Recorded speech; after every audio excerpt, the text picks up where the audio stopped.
की हमारी कहानी है मेरी जैसी। एक दिन रानी की बुआ उसके घर पर आई।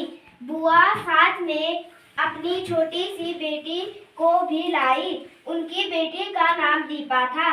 रानी ने दीपा को अपनी गोद में ले लिया। रानी दीपा को खिलाने लगी। दीपा सिर्फ 1 साल की थी। रमा भी वहां आ गई। वह भी रानी के साथ खेलने लगी। रमा और रानी ने दीपा को खूब खिलाया। बुआ बोली कि दीपा रानी जैसी दिखती है।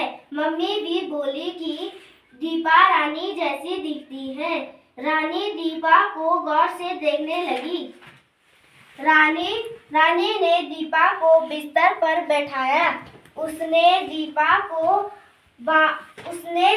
की बाह से अपनी बाह मिलाकर देखी।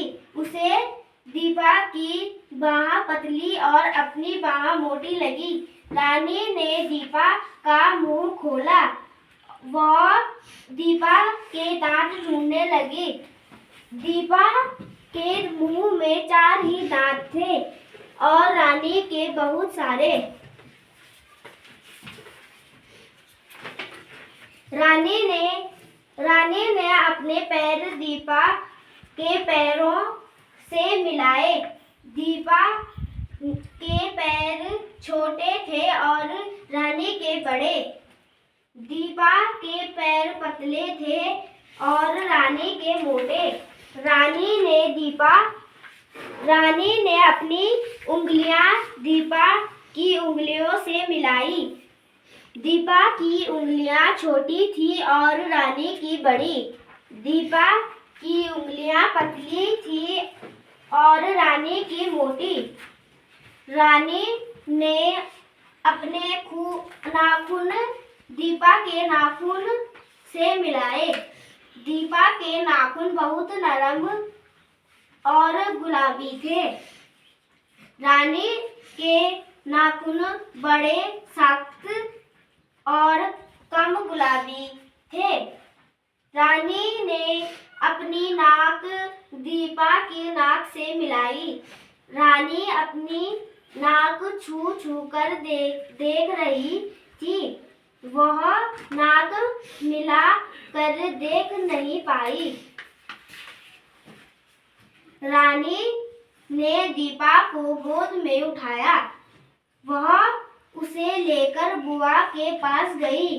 वहां रानी की मम्मी भी थी। रानी ने बुआ से कहा कि दीपा उसके जैसी नहीं है।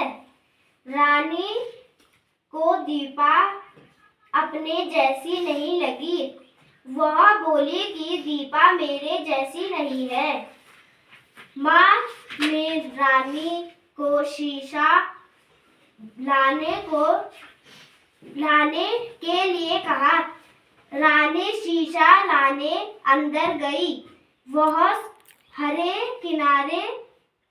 किनारे वाला शीशा लेकर लौटी।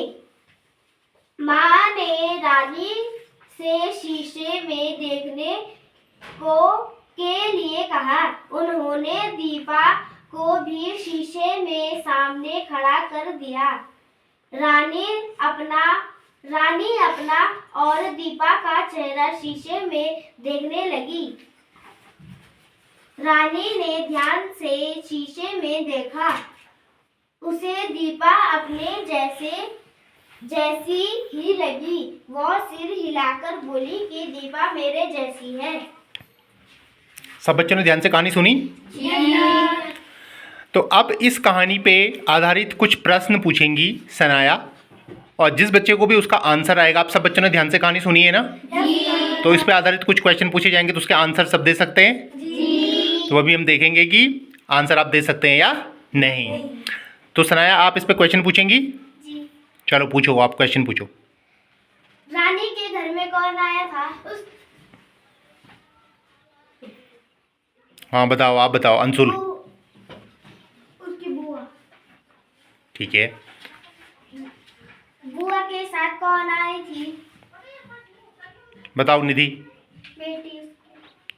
उनकी बेटी। और पूछो। बुआ बुआ की बेटी का नाम क्या था? बताओ हिमांशु। दीपा। दीपा कितने साल की थी? बताओ पवन। 1 साल की। बुआ ने रानी की माँ से क्या कहा? बताओ। आप बताओ कार्तिक। कि दीपा रानी की जैसी है। कि दीपा रानी के जैसी है। और भी इस पे कुछ क्वेश्चंस बन सकते हैं क्या इसके अलावा? Yes sir. और कोई दूसरा बच्चा कोई क्वेश्चन बना सकता है? कौन बना सकता है क्वेश्चन? और कोई बच्चा क्वेश्चन बना सकता है? जो कहानी अभी सनाया ने पढ़ी ना, सनाया ने आपको एक कहानी सुनाई, तो उस पर आधारित कोई क्वेश्चन पूछ सकता है कोई बच्चा? और पूछो। कि ना इस कहानी के आगे क्या हो सकता है? हाँ, कि इस कहानी के आगे और क्या हुआ होगा, तो क्या हो सकता है इस कहानी के आगे? और कोई बता सकता है?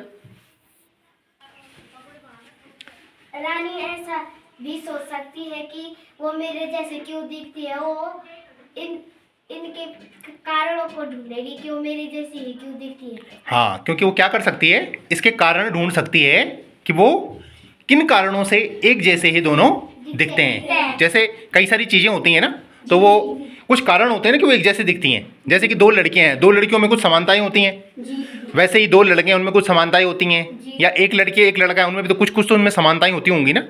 कुछ चीज़ें अलग होती हैं और कुछ चीज़ें अलग अलग। तो वो ऐसे कोई कारण ढूंढने की कोशिश करेगी कि हम दोनों एक जैसे ही क्यों दिखते हैं। तो इस कहानी से हमको क्या शिक्षा मिल रही है? कोई बता सकता है?